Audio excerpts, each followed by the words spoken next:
Any crazy parties out there that you guys been to Um, Craziest. Yeah. where you guys have hung? I know Zed's kind of in the mix. I don't know if he's out there hanging out with you guys or hanging out with any celebrities, going to the Hollywood Hills or anything like that. I went to a Netflix party one time and I was pretty sure I was going to lose the show afterwards. Why is that?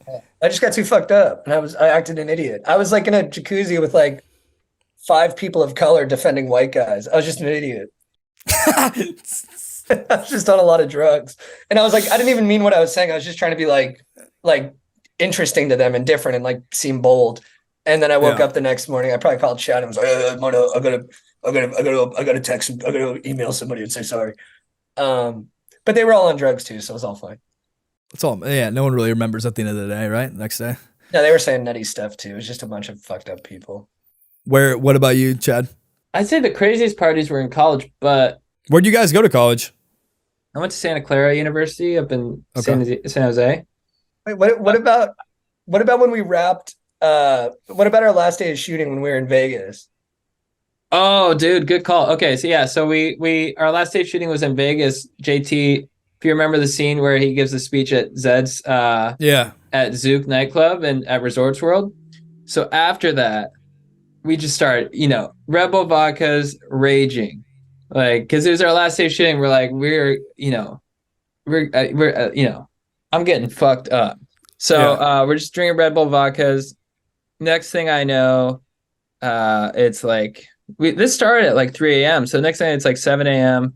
We're like, who has drugs? Strip clubs. Let's take Ubers all around Vegas. Yeah. And oh my god. I don't know what the game plan was because we just go to a strip club and we're just like, Yeah. But they're all like closing. They're all like, dude, it's like 9 a.m. What do you guys? Yeah, you guys are just cheesed out of your minds in Vegas. Yeah, and I was like, all right, well, I'll at least take like a tuna melt.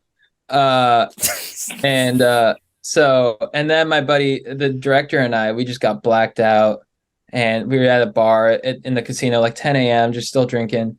Yeah. And then I blacked out, and like I don't remember like till about 3 p.m. I like came to in the lobby of Resorts World with one shoe on, locked out of my room, and eventually I convinced them to let me into my room, and then I just slept for the next 2 days. It's pretty. And we both had a fresh line shaved down the middle of our heads. Oh so yeah, it looked kind of insane. And then I went to sleep earlier, but Chad called me at like 2 p.m. after we had been partying all night, and he came to my room and like he just looked like he'd been let out in the sun for too long. Like he was just fried, and his hair was all and just black all under both of his eyes too. Just like a skeleton. He's like, dude, are you ready to party?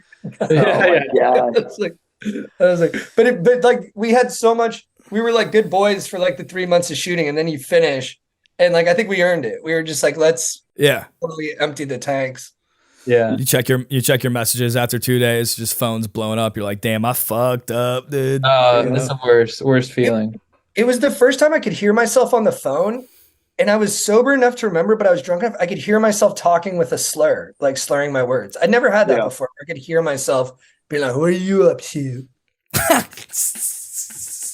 Yeah, nobody, dude. I've had those 7 a.m. nights, bro, and they're just not fun anymore when you get obviously to all of our ages, right? Yeah. What's your craziest party experience? I don't know, man. Too many drugs in college, I would say. Well, you know what? Tennessee. Oh, cool. But you know what's funny? You know what? What was it? 2021. I visited my friends in San Diego. We went to LA that weekend, stayed with one of our homies in, I guess, Hollywood. She was our age. We were like 23 at the time. She was talking to a sugar daddy, I guess, that lived in the house that Michael Jackson overdosed in. We end up going to this house, and it's just a couple of dudes that are just, I guess, renting that house. But this older guy is like 60, There's a body. It was kind of cool to just be in one of those homes. I'm sure you guys have been in one of those homes in the Hollywood Hills. There's big gates. You get in. There's a bodyguard. You got to say what's up to. Hey, we're cool. We're cool. No photos. No videos. This guy was like a Clemson grad, and we're in his bar room, and he's got Clemson memorabilia just all over the place. I'm kind of drunk. I walk in the first place with a clip of beer, just those three, you know, tall boys or whatever. While this guy's just pouring up shots for all of us. And he's like, who's the fucker that brought in the clip of beer? So I was kind of getting shooted at already. And then I kind of made this couple of remarks about how Clemson like was the wrong orange, like Tennessee will fuck you guys up in football, which is just not true at all. Clemson would ruin us any day. And then he said something, and I was like, bro, what year did you even graduate college? Oh.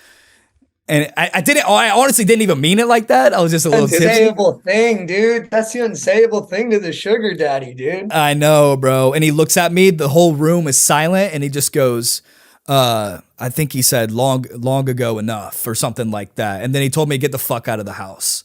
So I was like, I was like, dude, fuck. Yeah, he booted my ass, dude.